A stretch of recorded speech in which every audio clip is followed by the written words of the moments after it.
Hey guys, Professor Bill, Comic Book University, and The Whispering Dark, issue number 1 of 4. Now that title alone may wind up being the worst part of this comic book, is that it's only issue 1 through 4. This should continue, but I understand that it doesn't, and it may not be an entirely bad thing. We're going to get into that a little bit later. Right now, I want to point out that I did have a song, or excuse me, an album playing in the background while I was reading this, Into the Grave by Grave. The 1991 version, not the 90 version, just saying. I want those extended cuts, you know? And I don't know that it helped, but it was definitely a great ambience with this. This was, man, I just happened to be one of those Grave kind of moments. This was good. This was really good. Okay, so Dark Horse Comics presents The Whispering Dark, number 1 of 4, written by Christopher Emgard, art by Tomas Aria, and I believe that Tomas also did the cover art. Lettering by Mauro Mantella, and that's it. We're going to get right into this. We got a main character in Hannah. She is a warrant officer in the military. Those have always been a very fun, weird kind of thing. When I was in the Army, we had warrant officers, and there's 4 different classes of warrant officer, 1, 2, 3, and 4. Literally, that's it. And there's somewhere in between, my understanding was always there's somewhere in between an enlisted and an officer. It's just, if you want to fly, you got to go warrant officer. So, okay. Anyway, any real officer trumps even a level 4 warrant officer is what it is, but there's a lot of internal dialogue here with Hannah, and I think that includes her father. Now, when I say her father, it could be one of 3 things. It could mean either her daddy or her priest, because this guy is a priest. So therefore, it could very well mean both. Right? Those are the 3 options. She could just be viewing her father, as a priest, or it could actually just be her priest, or both. But either way, it doesn't seem like this is something that really necessarily happened, or her memories are just being tainted as she's going on.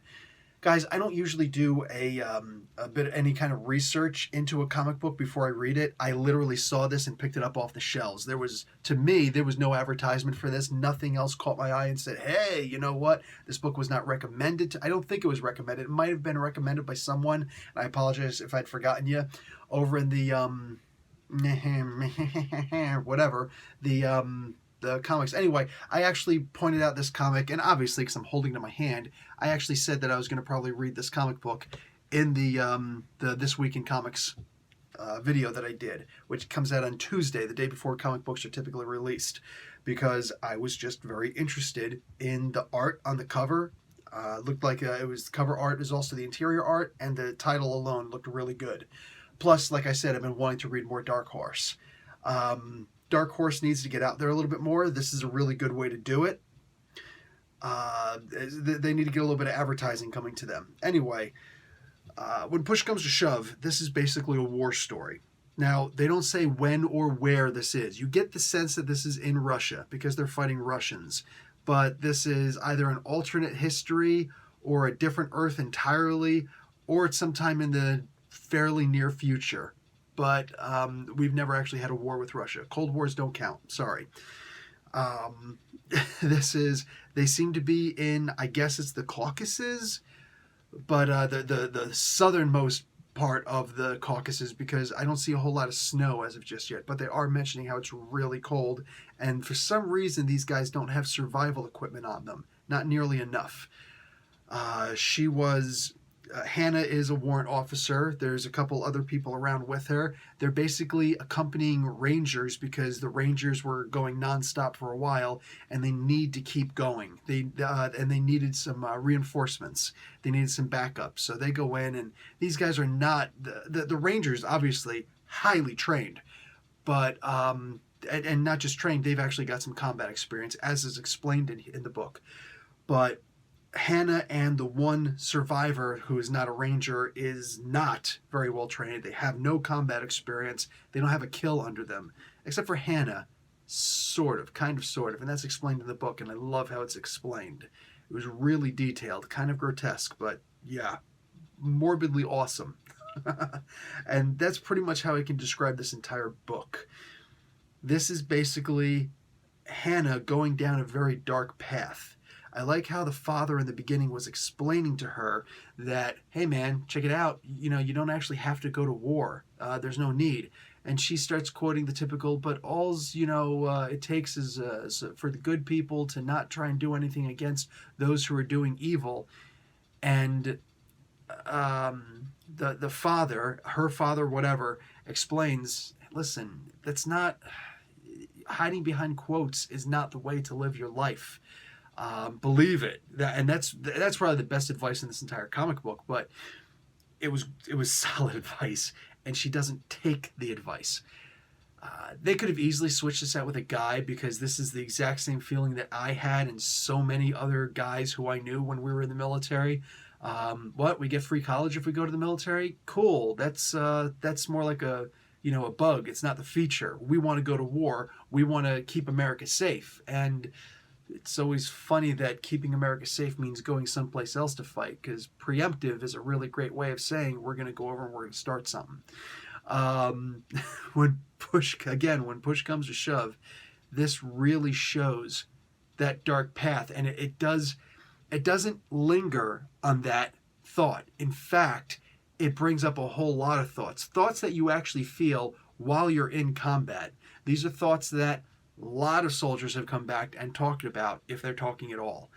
One thing, I've never known soldiers to have army-issued go pills, so to speak, but whatever, maybe I just wasn't around for that. Maybe that's a new thing. Maybe that's in this alternate universe type of alternate Earth kind of thing. Don't know.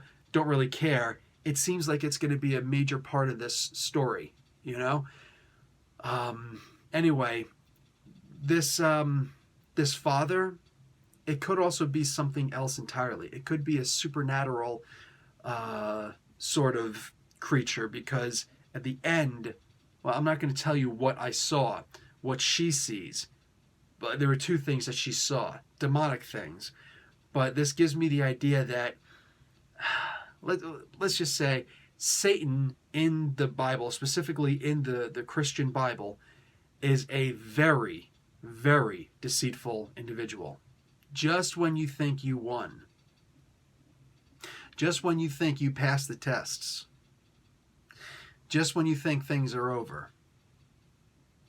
So I like this. I like this book a lot. It's a great combination of the religious and the military. And to be entirely honest, I wouldn't say that I was the most religious when I was in the military, but I do remember that I was automatically religious when I was in the military.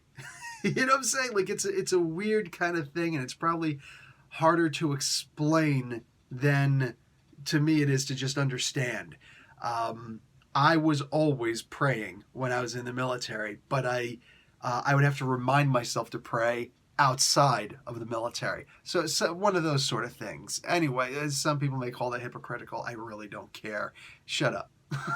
But this book, man, if this book doesn't get you thinking, read it again, because you missed everything.